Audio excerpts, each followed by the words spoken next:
In 1928, a Scottish scientist returned to his laboratory after a summer holiday and found something growing on a petri dish he had forgotten to clean. Most people would have thrown it away. Alexander Fleming looked closer. The mold growing on the dish, a common fungus called Penicillium notatum, had done something remarkable. Around it, the bacteria that had been carefully cultivated on the plate were dead, not scattered randomly, not thinned out. Dead in a clean circle around the mold, as if something invisible was pushing them back.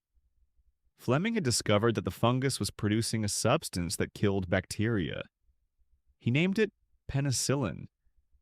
And then, almost inexplicably, he did very little with it. This is the part of the penicillin story that doesn't make it into most history books. Fleming published his findings in 1929. He noted that the substance appeared to kill a wide range of harmful bacteria. He suggested it might be useful for cleaning wounds, and then he moved on. Fleming was a bacteriologist, not a chemist. He struggled to isolate penicillin in a stable, concentrated form. The substance seemed to break down quickly and was difficult to produce in meaningful quantities. After a few years of limited progress, he largely set the discovery aside.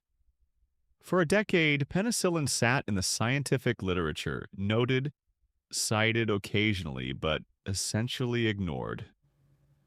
The world was still dying from bacterial infections that penicillin could have cured. Soldiers were still losing limbs to infected wounds. Mothers were still dying in childbirth from bacterial complications. Children were still dying from scarlet fever, pneumonia, and sepsis, all caused by bacteria that penicillin would have killed in hours. None of this changed yet, because the gap between discovering a substance and turning it into a medicine you can actually give to a patient is enormous. The transformation happened in Oxford between 1939 and 1941, driven not by Fleming but by two other scientists, Howard Florey, an Australian pharmacologist, and Ernst Chain, a German Jewish chemist who had fled Nazi Germany. Florey and Chain read Fleming's original paper and recognized what Fleming himself had perhaps not fully appreciated. This wasn't just an interesting observation. This was potentially the most important medical discovery in history. They set about solving the problems Fleming had abandoned. Working with a small team in wartime Oxford, with limited funding and equipment, they found ways to extract and purify penicillin in usable quantities. The process was laborious and inefficient. At one point, they were processing hundreds of liters of mold culture to produce enough penicillin to treat a single patient. But it worked. In 1941, they treated a policeman named Albert Alexander, who was dying from a severe bacterial infection. His face was consumed by abscesses after a scratch from a rosebush. Within days of receiving penicillin, Albert Alexander began to recover. Then their supply ran out. They even tried to extract penicillin from his urine to reuse it. Albert Alexander died. Not because the treatment failed, but because they couldn't make enough of it. The scale-up that followed is one of the great logistical achievements in the history of medicine. Florey flew to the United States in 1941 to secure funding and industrial production. American pharmaceutical companies threw enormous resources at the problem. Researchers discovered that a strain of Penicillium mold found on a moldy cantaloupe melon in a Peoria, Illinois market produced far more penicillin than Fleming's original strain.